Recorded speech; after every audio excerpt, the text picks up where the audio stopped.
ನಮ್ದೇ ಆದಂತ ಬೆಂಗಳೂರಲ್ಲಿ ಯುವಿಕ್ ಜೋಸ್ ಅಂತ ಒಂದು ತಂಡ ಇದೆ. ಯುವಿಕ್ ಜೋಸ್ ಅಂತ ತಂಡ ಇದೆ.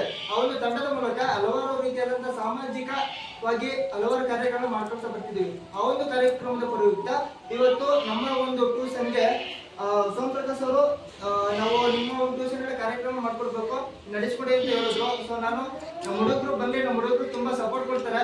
ಇಲ್ಲಿನ ಫಂಕ್ಷನ್ ಮಾಡುವ ಅವ್ರಿಗೂ ಸಹ ಒಂದು ಖುಷಿ ಆಗ್ತದೆ. ಯಾಕೆಂದ್ರೆ ಈ ವಿವೇಕಾನಂದ ಫಂಕ್ಷನ್ಗಳು ನಮ್ಮ ಒಂದು ಟ್ಯೂಷನ್ ಅಲ್ಲಿ ಮಾಡಿದಾಗ ಅವರ ಒಂದು ಆದರ್ಶ ತತ್ವಗಳು ನಿಮಗೂ ಸಹ ಅಡಪ್ ಆಗ್ತದೆ. ಅಡಪ್ ಆದಾಗ ನಿಮಗೂ ಸಹ ಒಂದು ಅವರ ಒಂದು ಜೀವನದ ಮೌಲ್ಯಗಳನ್ನು ಕೇಳಿದಾಗ ನಿಮಗೂ ಸಹ ಸ್ಫೂರ್ತಿ ಬರ್ತದೆ. ಸ್ಫೂರ್ತಿ ಬಂದಾಗ ಅವ್ರದೇ ರೀತಿಯಾದಂತಹ ಆದರ್ಶ ಗುಣಗಳನ್ನು ನೀವು ಬೆಳೆಸ್ಕೊಳ್ತೀರಾ. ಆ ಒಂದು ಉದ್ದೇಶಕ್ಕೆ ಇವ್ರನ್ನ ನಮ್ಮ ಈ ಒಂದು ಟ್ಯೂಷನ್ಗೆ ಬರಮಾಡ್ಕೊಂಡಿದ್ದೀವಿ. ಮತ್ತು ಇವರಿಗೆ ಮತ್ತೊಮ್ಮೆ ತಂಡದ ಪರವಾಗಿ ಮತ್ತು ನನ್ನ ವೈಯಕ್ತಿಕವಾಗಿ ಹಾಗೂ ನಿಮ್ಮೆಲ್ಲರ ಪರವಾಗಿ ತುಂಬ ರೀತಿಯಾದಂತಹ ಸ್ವಾಗತವನ್ನು ಕೊಡ್ತಿದ್ದೇನೆ.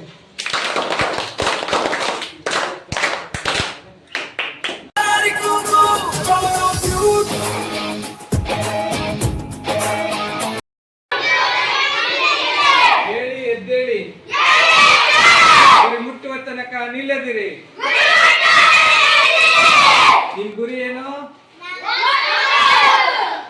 ಎಕ್ಸಾಮ್ ಪಾಸ್ ಮಾಡಬೇಕು, ಅದೇ ನಿಮ್ ಗುರಿ.